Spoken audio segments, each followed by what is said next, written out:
slow down. First of all, put your left signals on. The left signals are on. We have stopped on the left side. Now what you will do, you put your right signals on. Check your center mirror, right mirror, and your shoulder to the right. Very good. Now turn the steering all the way on the right side. So the formula is RLR, right, left, right, all the way right. Check again your shoulder. There is a car coming. Now keep on going at the end. Let the car go at the back. Very good. Now let's keep going until very close to the curb. Very good.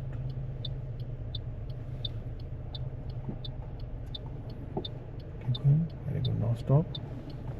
Now you will put it in reverse and all the way left. Now before moving back, you have to check the center mirror and the back of the car by turning your head. Now keep looking at this camera. Keep going back.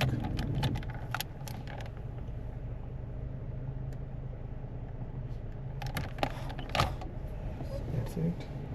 Alright. Now put it in drive mode. All the way right. And put your right signals on. Right signals on. Check your left side. No cyclists, no cars. Keep on going. Very good. Now this is your perfect 3-point turn.